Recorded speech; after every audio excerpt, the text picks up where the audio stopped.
The Indiana Fever just lost back-to-back games against the Dallas Wings, 19-0 run, against the Washington Mystics, 18-7 to start the fourth quarter. Lost the lead, lost the game. We just lost back-to-back games against teams we had no business losing to, even without Caitlin Clark. It looked like the Indiana Fever has lost another game due to Kelsey Mitchell. Guys, for this one here. Okay. Stephanie White and Kelsey Mitchell transformed a winnable game into a comedy clip. The internet is not letting this one go. Sophie Cunningham, who had the potential to save the day, was left vulnerable, wide open. Would you have trusted Kelsey during a critical situation? Coaching versus the Mystics, her game plan was piss poor. It looked like a third grader probably writ her game plan out. The Indiana Fever consistently provided new and interesting content, making it difficult to believe we're still discussing it. Stephanie White's play calling and Kelsey Mitchell's inability to close games led to a meltdown that had spectators screaming at their TVs. And Sophie Cunningham. She stands there like a human answer key, arms extended and mouthing, "Pass me the damn ball," only to be ignored. The contempt was so obvious that it might have been broadcast over the loudspeaker. So until late in the third quarter, you guys were struggling offensively in that frame. Second half in general didn't feel the same as the first half on that end. Did something change for you guys? What did you see as kind of leading to stalling on that end? Yeah, I think we were just kind of slow. And every time that we're slow, especially defensively, it just somehow affects our offense. And so I think the thing that we just have to continue to do that kind of got us on the run we had for the last couple games was we were aggressive at the opponent attack on defense, and that led to easy transition buckets. That led to everyone being aggressive and on their front foot on the offensive end. And, we have new players, and that's okay. But, we just have to adjust, and we need them. We've faced a lot of adversity, but we should be used to that by now. This is what occurs when ego meets poor decision-making. Stephanie White mistakenly believed Mitchell was her go-to closer, despite Kelly's inconsistent performance. Mitchell can score in spurts, but when a game is on the line, history shows what happens. She consistently makes poor shots, drives, and misses opportunities. The stats and the collective groans of Fever fans who've seen the movie too many times speak for themselves. Second quarter comes around, slippage starts to start. We get up to a 13-point lead. Eventually it falls down. We end up 5 at the half, and that's not a bad half. Come out of the half in the dreaded third quarter, and we are flat. And I feel like in quarters like this, it just feels like we're slashing our own tires. Like we are stifling our own momentum at every turn we can. Like the team came out and they literally looked like they were uncoordinated all of a sudden. Like they were just missing easy shots. They were overshooting. They were trying to draw fouls or something. I don't know what's going on with this team. Before we delve too deep into finger pointing, let's pause and discuss Sophie Cunningham. This woman consistently demonstrates her willingness to provide a bucket even at the last minute. Cunningham is hardly a superstar, but she is dependable, clutch, and exudes intensity that makes defenses uncomfortable. On this night, she exuded confidence and proclaimed, "I got this." Stephanie White chose the least clutch option available. This is blatantly bad coaching. Here's the twist. Caitlin Clark, a second-year player who has surpassed the coaching staff's expectations, appeared frustrated. The cameras capture her face after the final play. You didn't need to be a body language specialist to understand it. Pure frustration. After putting in a lot of effort to make the team relevant, she had to watch her coach give the ball to a player who has repeatedly failed in crucial times. Clark's expression reflected what all fans were thinking. Why didn't you pass it to Sophie? But let's not simply focus on the last play. This was not a single possession calamity. It was a complete game meltdown. The crowd was enthusiastic, but the Mystics were not without their flaws. Indiana had many opportunities to grab control. So, what did they do?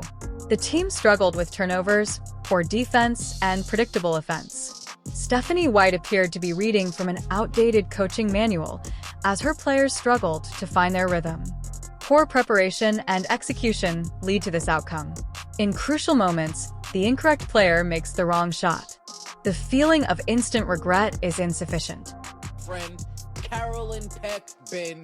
And where has the Indiana Fever are a more dangerous team without Caitlin Clark conversation gone? How come once the Indiana Fever suddenly stop that 5-game win streak, lose 3 of their last 4, how come Carolyn Peck has suddenly stopped showing up on TV? How come that narrative of the Indiana Fever are more dangerous without Caitlin Clark, why has that suddenly stopped? Fans were not silent about this either. The moment final possession expired, social media went crazy.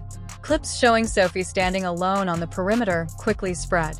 Commenters criticized Mitchell and White for making the worst decision of the season. To be fair, they deserved the harsh criticism. You cannot blame the referees. You cannot blame tiredness. You cannot even blame luck. The coach and player were solely responsible for the decision to implement hero ball. To the Stephanie White press conference, we know this lady is allergic, flat out allergic to the word accountability. Stephanie White takes no accountability for anything. We are going to watch her pass the blame to everybody. I have not watched it yet. I'm going to see it with you. It also poses a larger question. What is Stephanie White's long-term vision for the team? From the outside, it appears that she prioritizes imposing narratives over winning basketball games. To win, you should have targeted Sophie Cunningham or Caitlin Clark instead of Kelsey Mitchell. That is not disrespectful to Kelsey. Perhaps it is, but it's also the truth. Mitchell has established her identity. She is not a closer. She is unreliable under pressure. Despite this, she continues to be given the keys when it matters most. That is craziness. How can Sophie Cunningham not feel slighted? You performed your job. You scattered the floor. You got yourself in a predicament. You were neglected solely due of stubborn coaching. This decision undermines trust in leadership among players. Once lost, faith is difficult to regain.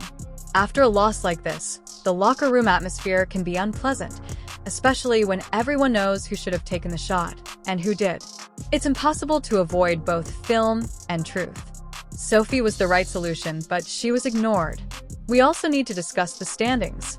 The Fever's postseason standing is uncertain, making every game important. Dropping games has a negative impact on both morale and math performance. Their ranking has dropped to 8th place. If this trend continues, the team will appear out of place in the playoffs. This is unfair to players such as Caitlin Clark and Aaliyah Boston, who give their all. The team requires a coach who understands how to win games, rather than one who consistently makes mistakes and expects different outcomes. Sophie Cunningham's reputation as a clutch player has earned her team's respect. She has demonstrated impressive shot-making abilities. Opposing defenders understand this. However, Stephanie White appears to have missed the memo. Instead, she believed it was a good idea to let Mitchell enter the lane as if it were a random Tuesday practice scrimmage. Of course, the outcome was predictable. A missed layup and wasted possession resulted in another loss. This is incompetence disguised as strategy. Let's focus on Stephanie White because she is at the center of the situation. During crunch time, a head coach's primary responsibility is to prepare their players for success, not in a position to fail. We cannot afford to replicate the previous game's disastrous outcome. However, White depicted the same scenario. After watching Kelsey Mitchell miss a crucial shot, it's understandable to want to retake it. That is not coaching. That demonstrates both stubbornness and ignorance.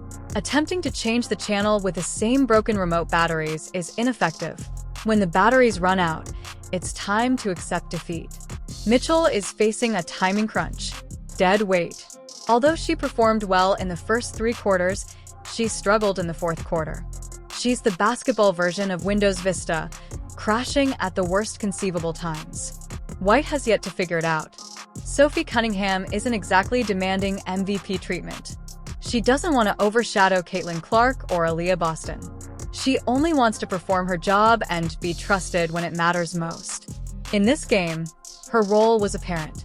Use that wide-open 3 to send the crowd into orbit. She did not even touch the ball, which is criminal. Sophie is most likely replaying the possession in her imagination. I'm curious how she was iced out by a coach who promotes teamwork in basketball. Yes, team basketball. Unless you're Sophie Cunningham, obviously. Now, let's talk about Caitlin Clark. She is now in her second year as a pro and no longer considered a rookie. She is more than simply a newcomer to the WNBA. The Fever rely on her as their base. Her coach's decision to trust the wrong player resulted in a missed late-game opportunity. If you're Clark, you may wonder if this organization will help you realize your full potential. Currently, the answer appears to be a definitive no. It's not just about losing games. It is about losing trust. Losing trust with your greatest player might lead to a loss of patience. This is a risk for the franchise, as it cannot afford to lose her. Caitlin's reaction conveyed the entire tale. She was visibly frustrated. Fans witnessed what couldn't be hidden on video. The expression on the player's face was not one of disappointment due to missed shots. The person's expression conveyed dissatisfaction with the team's performance due to previous blunders. If nothing changes, she may become much more annoyed in year 3. Spoiler, it won't be pretty. Fans have been voicing their concerns for months, but the Fever front office is not taking them seriously. Avoid overvaluing Kelsey Mitchell during crucial periods. She has years of experience as a closer. And guess what? She has not. What do you describe a player that has been given multiple chances to prove themselves but fails to deliver? A liability. Despite this, she appears to be a Kobe Bryant clone, consistently receiving the ball. The delusion is real. Do not dismiss this as a one-time occurrence. This season, the team's official slogan is "snatching defeat from the jaws of victory." Close games no longer thrill Fever fans. They are terrified because everyone knows how the script finishes. Clark's flashes of brilliance, Boston's strong work,